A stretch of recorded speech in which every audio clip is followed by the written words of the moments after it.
Oppo A3X adalah sebuah smartphone dengan military grade termurah saat ini. Apakah HP ini menjadi layak untuk dibeli? Mari kita lakukan review dari Oppo A3X ini.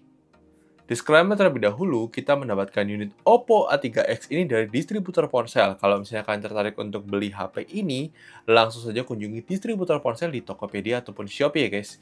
Jadi, mari kita lakukan review dari Oppo A3X ini. Mari kita berbicara spesifikasi singkat yang dibawa oleh HP ini, di mana HP ini membawa prosesor Snapdragon 6S 4G Gen 1 yang rebranding dari Snapdragon 662. RAM-nya 4 GB untuk varian yang kita uji, dan storage-nya 64 GB bertipe eMMC untuk varian yang kita uji. Jadi ini adalah varian terendahnya dari Oppo A3X yang kita uji ya guys. Dan seperti apa reviewnya, mari kita bahas. Aspek pertama yang akan kita bahas adalah nilai jual utama dari HP ini, yaitu dari sisi military grade-nya, di mana HP ini tuh dibekali oleh military grade yang membuat desainnya itu memang benar-benar kerasa solid banget, kerasa nyaman banget buat dipegang sehari-hari, dan sudah pasti aman banget kalau misalnya kalian pakai tanpa casing. Jadi ini sudah kita lihat marketingnya di mana dijatuhin nggak ada apa-apa, dan selama kita pengujian pun itu tidak ada masalah. Kita gunakan tanpa case pun juga itu sebenarnya aman-aman saja. Jadi ini memang ini adalah HP yang cocok banget buat dipakai outdoor pemakaian, dan itu cocok banget lah buat Oppo bisa memberikan HP military grade di harga 1 jutaan, dan suatu hal yang bagus. Kemudian, nilai jual berikutnya yang kita rasakan adalah dari sisi layarnya. HP ini membawa layar IPS dengan resolusi HD+, refresh rate 90 Hz. Kelihatannya sederhana, kelihatannya biasa-biasa saja untuk kelas harga 1 jutaan. Tapi yang menarik di sini adalah peak brightness-nya itu bisa hingga 1000 nits. Jadi kalau dipakai di bawah outdoor itu termasuk lumayan terang banget ya guys. Dan ini salah satu HP layar terterang untuk kelas harga 1 jutaan dengan panel IPS.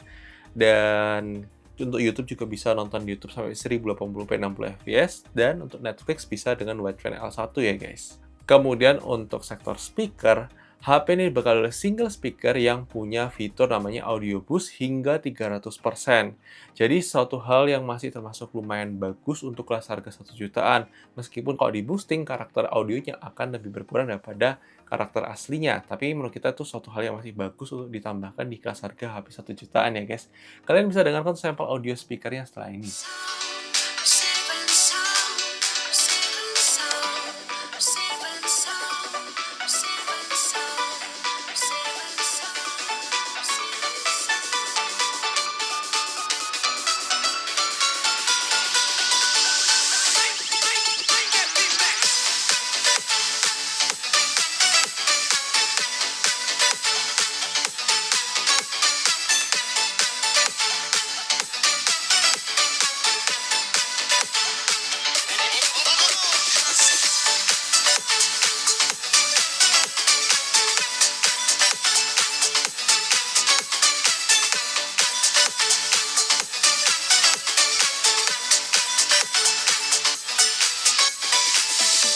Kemudian sektor berikutnya dari sisi baterainya, di mana HP ini dibekali oleh baterai 5100 mAh yang menurut kita untuk penggunaan harian itu masih termasuk lumayan aman, bisa banget dipakai buat seharian pemakaian. Jadi kita tidak menemukan adanya kendala dari sisi baterai life-nya ya guys. Nah, menariknya, HP 1 jutaan Oppo ini dibekali oleh charger 45 watt, sesuatu hal yang termasuk sangat cepat untuk kelas harga 1 jutaan. 45 watt di HP 1 jutaannya Oppo ini suatu hal yang bagus banget ya. Dan itu butuh charging sekitar 1 jaman untuk bisa full charge ya guys. Kemudian aspek berikutnya kita bahas dari sisi performance dari HP ini, di mana secara nama Snapdragon itu memang harum banget biasanya. Tapi ini beda cerita ketika kita coba di Oppo A3X ini. Snapdragon 6S 4G Gen 1 ini menurut kita itu sudah kurang mumpuni di 2024 ini, apalagi dia adalah rebranding dari chipset lama Snapdragon 662, dan itu berasa banget lag-nya ketika kita buka tutup aplikasi, ketika kita pakai buat browsing, itu berasa banget ada delay-nya. Bahkan di tahap untuk delay notifikasi ya guys. Kalau misalnya kita pakai WhatsApp di HP ini, itu notifikasinya agak delay. Agak disayangkan memang untuk sebuah HP yang di harga 1,5 jutaan, yang harga ofisialnya, menurut kita performance ditawarkan oleh HP ini tuh memang masih termasuk kurang ya guys. Dan untuk benchmark-nya sendiri, kita uji coba, kita mau tahu potensi seperti apa sebenarnya secara benchmark itu di AnTuTu benchmark, itu di 240 ribuan. Suatu angka yang sebenarnya tidak kecil-kecil banget, tapi juga tidak besar-besar banget, termasuk standar lah untuk kelas harga 1 jutaan, tapi tidak menunjukkan bahwa performanya itu sebagus AnTuTu benchmark-nya. Dan Geekbench 6-nya juga kalian bisa lihat skor perbandingannya untuk di kelas harga segmen yang sama. Kemudian 3D Mark Wildlife Extreme Stress Test, kalian bisa lihat skor juga di layar kalian. Kemudian terakhir PC Mark, kalian juga bisa lihat skornya di layar kalian. Bisa dibilang untuk segmen harganya ini performance-nya secara benchmark itu agak mengecewakan, ya. Tidak bisa dibilang yang jelek-jelek banget, tapi memang termasuk mengecewakan untuk kelas harganya. Dan bagaimana dengan gaming sendiri? Kita coba game Mobile Legends, ini kita lihat dengan setting yang diberikan, meskipun kita tidak mentokin rata kanan, tapi ini kita menemukan juga performanya itu sudah kurang stabil untuk gaming. Dan sambil kalian bisa lihat untuk rata-rata FPS-nya juga. Kemudian game PUBG Mobile juga kalian bisa lihat untuk settingnya yang kebuka. Dan rata-rata FPS-nya juga, menurut kita sih memang masih termasuk cukupan saja untuk kelas harganya untuk game PUBG. Kemudian game COD Mobile kalian juga bisa lihat tuh settingnya. Dan rata-rata FPS-nya juga. Terakhir game Genshin Impact ini memang agak sedikit memaksa HP ini untuk dimainkan game Genshin Impact. Itu sebenarnya sudah tidak layak banget untuk main game Genshin Impact. Kalian bisa lihat tuh rata-rata FPS-nya juga itu rendah banget sih guys. Jadi kalau memang kalian mau maksa banget untuk main game Genshin Impact, ya kalian harus siap terima kenyataan. Yang pertama, storage-nya kecil. Jadi kita waktu install game Genshin Impact cuma install satu game itu aja. Setelah install baru kita uninstall, kita install game lain untuk pengujiannya. Karena memorinya kecil banget. Dan ya itu dia untuk pengujian gamingnya. Jadi overall kesimpulannya untuk performance, jujur agak sedikit kecewa. Untuk harga 1,5 jutaan punya performance seperti ini. Tapi ya silakan tulis di kolom komentar.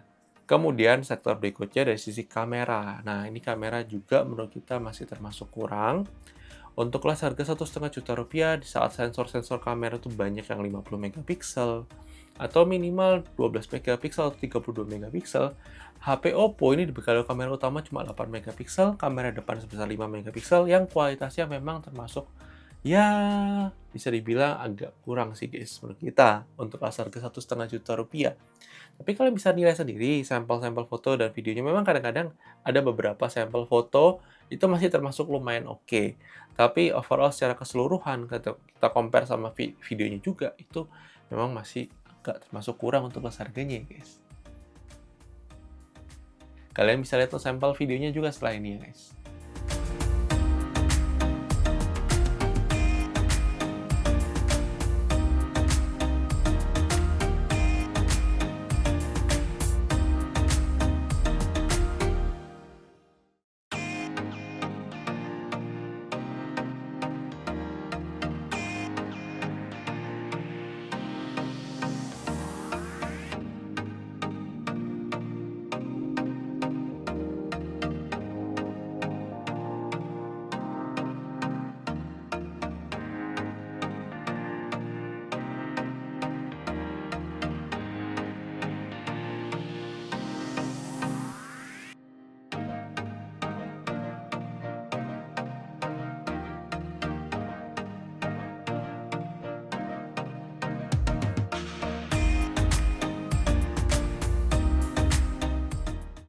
Oke guys, sekarang kita menguji coba kamera depan dari Oppo 3X kalau kita gunakan buat perekaman video.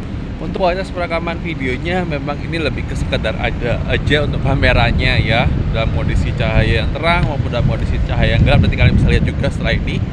Dan gimana menurut kalian? Apakah harga 1,5 juta rupiah dapat kualitas seperti ini kalian masih oke? Ya silakan aja sih, gak ada masalah. Tapi kalau kalian mau dapat yang kamera lebih bagus, masih banyak alternatif smartphone lain di kelas harga yang sama punya kualitas kamera lebih bagus. Meskipun gitu, kita apresiasi ya, dynamic range-nya masih lumayan oke ya guys. Tapi ya silakan tulis di kolom komentar. Oke, ini adalah sampel perekaman kamera belakang dari Oppo A3X. Ya, kita pasti perlu apresiasi secara dynamic range ini masih lumayan oke. Meskipun memang untuk kualitas warnanya, kualitas gambarnya ini memang masih kurang maksimal karena mungkin sensor kameranya hanya 8 megapiksel dan kamera depannya juga cuma 5 megapiksel. Tapi gimana mungkin? Apakah dengan harga segini kalian masih oke atau enggak? Kalau kita bilang ya masih sekedar ada sih, tapi ya lumayan lah guys. Dynamic range-nya ini mungkin karena ISP-nya Snapdragon ya. Tapi ya silakan tulis di kolom komentar ya guys.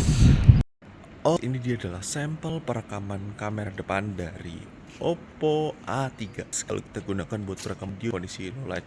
Sebenarnya untuk harga Rp1,5 juta untuk yang varian terendahnya ini menurut kita sih masih fine-fine aja. Tapi kalau kalian beli yang varian terendah sih agak kurang ya. Tapi yang rendahnya sih menurut kita masih 1,5 ini masih wajar sih untuk kelas harganya. Masih cukupan guys, meskipun bukan yang terbaik ya.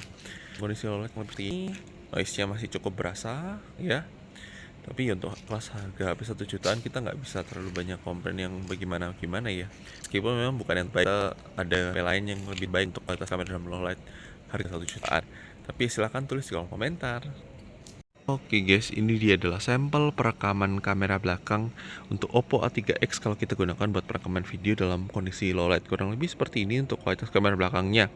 Bisa dibilang ya masih sama aja sih untuk kamera depan belakang, sama-sama noise-nya lumayan berasa. Cukupan untuk kelas harganya, bukan yang terbaik untuk kelas harganya untuk kameranya. Tapi ya kayaknya memang nilai jual utamanya bukan di sisi kamera sih. Jadi ya kalau kalian memang cari tahan banting mungkin low light-nya dalam kondisi seperti ini ya guys. Tapi ya silahkan tulis di kolom komentar. Kemudian untuk slot SIM card sendiri, HP ini dibekali oleh slot SIM card dual SIM card plus micro SD slot. Jadi kalian bisa pakai dua SIM card plus micro SD slot. Mengingat storage-nya cuma 64 GB yang paling murah, menurut kita kalian menambah storage eksternal itu akan sangat penting banget kalau kalian beli HP ini ya guys. Kemudian dari sektor virtual background zoom, ini menurut kita masih belum bisa jalan di HP ini karena kenapa? Karena memang chipsetnya terbatas. Sudah chipset keluaran lama di rebranding, ya tetap aja performanya nggak sebagus untuk chipset-chipset yang baru ya guys. Kemudian dari sisi fitur, HP ini tidak punya NFC, punya aplikasi FM radio, support USB OTG, kemudian dia punya military grade, audio jack 3,5 mm juga ada. Jadi ya itu aja sih kalian perlu tahu ya guys. Kemudian untuk navigasi Google Maps juga termasuk masih lumayan aman dan lancar. Kita tidak menemukan adanya lag ketika kita gunakan navigasi Google Maps ya guys. Kemudian dari sektor jaminan update software, kita tidak menemukan informasi adanya jaminan update software yang resmi. Tapi kalau misalnya kalian punya informasi tersebut, silahkan tulis di kolom komentar. Dan itu dia untuk jaminan update software-nya. Kesimpulannya, untuk HP Oppo A3X ini apakah layak untuk dibeli? Kalau menurut kita sendiri, dari segala aspek yang ditawarkan, khususnya dari sektor performance di harga Rp1,5 juta, menurut kita masih kurang layak untuk dibeli. Overall, kita tidak bisa terlalu menyarankan HP ini, kecuali memang kalian butuh HP dengan military grade di kelas harga 1 jutaan, ya Oppo A3X ini adalah salah satu jawaban terbaik untuk ketahanan HP di harga 1 jutaan dengan military grade. Tapi kalau misalnya kalian mau pakai buat casual, buat harian, menurut kita HP lain itu masih banyak kok guys yang lebih menarik guys di harga 1 jutaan. Banyak banget alternatif dari brand-brand besar, terus dari brand-brand Transsion Holding itu juga banyak banget ya guys. Tapi sekali lagi, ini ada pendapat review gadget, mungkin bisa berbeda dengan pendapat kalian, tidak masalah. Silahkan tulis di kolom komentar. Dan thank you sudah nonton video ini, jangan lupa like video kalau suka, dislike jika kalian suka, dan sampai ketemu di video selanjutnya guys. Oke guys, bye-bye.